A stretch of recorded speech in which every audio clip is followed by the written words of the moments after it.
5.3 is on finding x values, but it's a very informal term.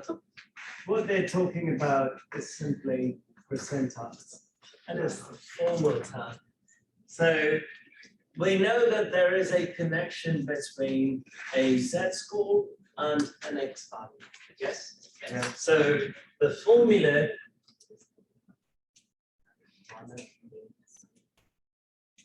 for a z-score is x minus x bar divided by s, or x minus mu over sigma if you're using the population notation.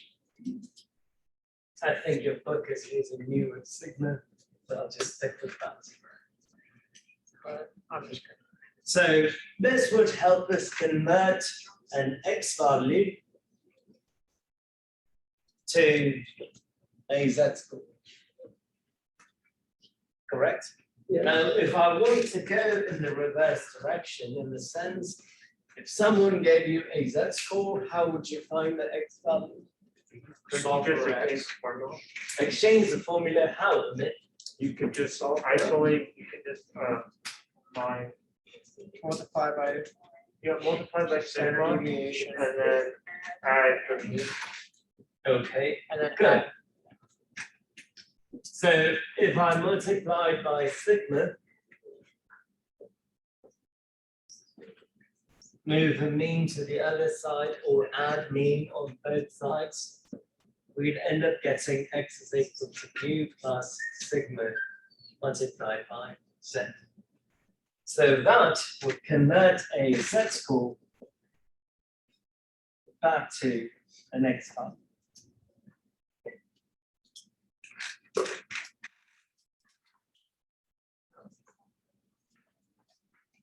Good. Yep.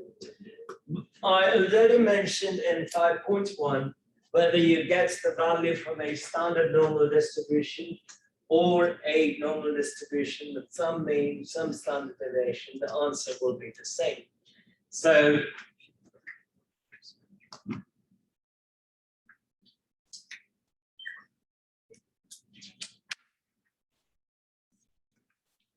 suppose the mean is 5 and the standard deviation is 1. Good.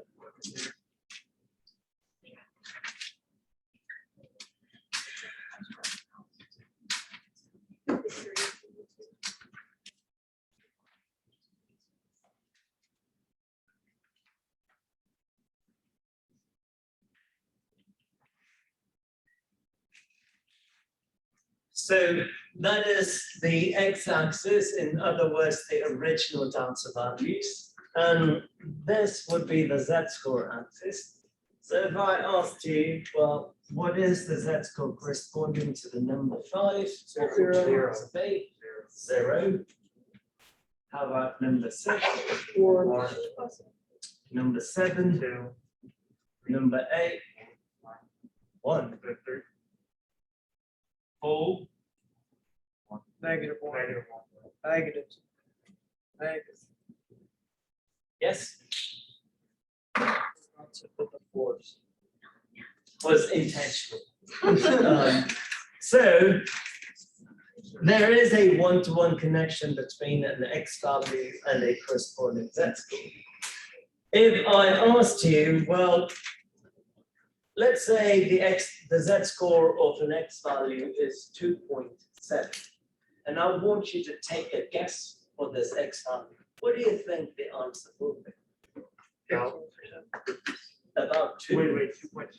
If the z-score is 2.7, what do you think the corresponding x value is? 7. 7 point something, right? Correct. So I can go from here to there. I can also go from here to there. So let's see. If I have negative 0.2, what would the x value be? About -1. Negative 1. negative 0.2, you said? If negative 0.4, 0.4? It'd be like, You said 0.2. right in between, it'd be 4.6, Negative 0.42. 46. So it's right over here, perhaps 4.6, 4.5. Yes? Yeah. So if I know the z-scores, I could find the x value corresponding to them. The way the book does is to convert a data value x value to a z-score, then find the corresponding x value. You can do it that way, or you can directly use the actual x values itself or themselves. So how would we go about finding an x value if you know its corresponding z-score? So that is of 5.3. So the cumulative area is given 0.5, 0.2090. Cumulative area in the sense the area below a certain value. So in this case, probability z less than or equal to some lowercase z. And that is 0.5 in one case, 0.2090. So forget about the x values because we're trying to find z-scores. So pick a z-score so that the area below the z-score is 0.5. What's the mean again? Negative 1. No, just look at the z-score axis. Negative 1 point something. 1.8. Nope. I'm gonna feel like around negative 3. How about this? I'll erase that, change that to z-score axis 0, 1, 2, 3.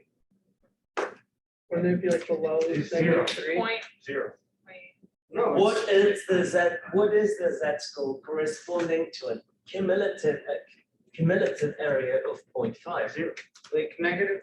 Oh, 0. I mean, Zero. Oh. 0, why? Because the mean, 50% of the data is where the mean is.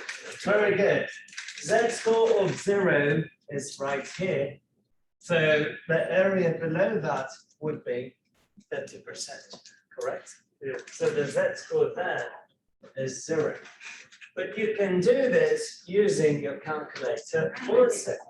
So pick up your calculator, go to the same usual place where we would find normal CDF. Yeah.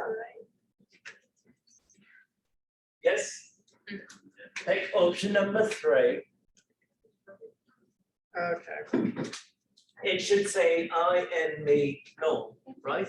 yes. Yeah. Makes sense. So you are going to enter the cumulative area below, which is 0.5. So there's area below or area to the left.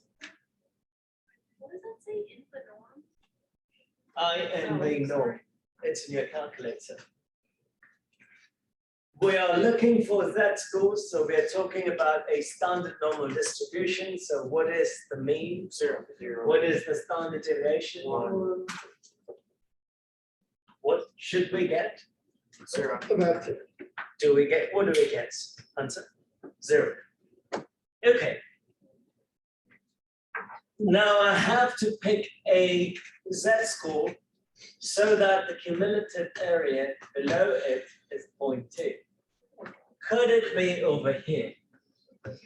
No, because the area below that z-score, where my pen is at, is over 90% or close to 90%. Could it be over there? No, a little bit more. How about there? Yeah, no. No. Maybe. Maybe. How about there? Yeah, more likely. More likely, somewhere right over here, right? So what is the cumulative area below? 2090. Our guess is it is going to be somewhere between 0 and -1. So let's see if we guess it properly. What is the answer? Negative 0.099. 0.80. 8099.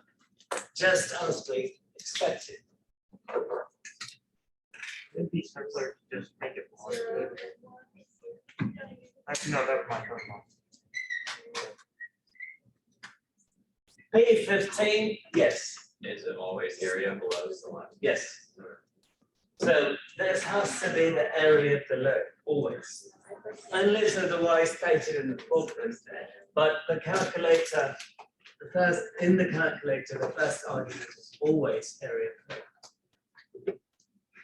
P15 would mean the cumulative area below the z-score is 0.15. That said, what is P25? 0.25. So 0.2090 had about negative 0.8099. So 0.15 is slightly to the left from negative 0.8099. So I'm expecting perhaps negative 0.93. No, It should be negative 1 point something, I think. it's negative one. Negative 1. Point what? 0, 0, 3, 6, 4.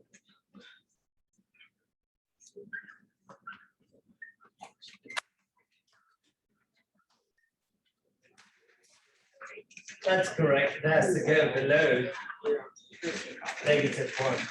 What about 0.25? 0.25. 0.25 is probably slightly over the value that we found, negative 0.8099. So same process, inverse norm, 0.25. Negative 0.6.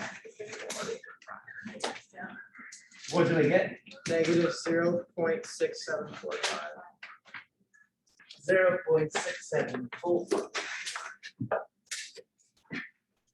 So by all means, finding z-scores given a cumulative area is the reverse process of finding the percentile, the probability using norms again.